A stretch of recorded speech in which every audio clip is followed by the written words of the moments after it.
बिस्मिल्लाहिर्रहमानिर्रहीम। नाज़रीन, मैं हकीम मोहम्मद शहबाज़ हूँ। आपको हमारे फेसबुक पेज और यूट्यूब चैनल पे खुश आमदीद। तो बात कर लेते हैं आज जो है जवानी के हवाले से। कोई आदमी चाहता है कि मैं 100 साल जीऊँ या 50 साल जीऊँ, 50 साल जीऊँ या 20 साल जीऊँ, मेरी जवानी ख़त्म ना हो, मेरे चेहरे की रोशनी ख़त्म ना हो, मेरे चेहरे की ब्यूटी ख़त्म ना हो, मेरे बाल ना झड़ें, मेरा जिस्म ना कांपे, मैं किसी को काम के लिए ना बुलाऊँ, मैं अपनी मदद खुद करूँ।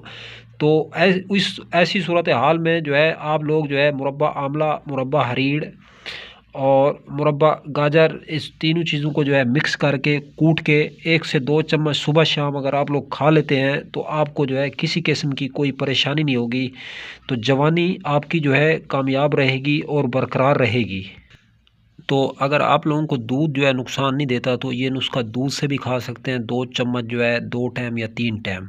तो आपकी जवानी जो है ये सदा सलामत रहेगी इंशाअल्लाह। जिस्म का जो इम्यूनिटी सिस्टम है ये भी बरकरार रहेगा। तो वीडियो अगर अच्छी लगी है इस वीडियो को लाइक करें, शेयर करें। अब तक के लिए इतना ही। तब तक के लिए अपना भी ख्याल रखें, अपने फेसबुक पेज और यूट्यूब चैनल का भी। दोस्तों हम मिलें किसी भी नई वीडियो के साथ।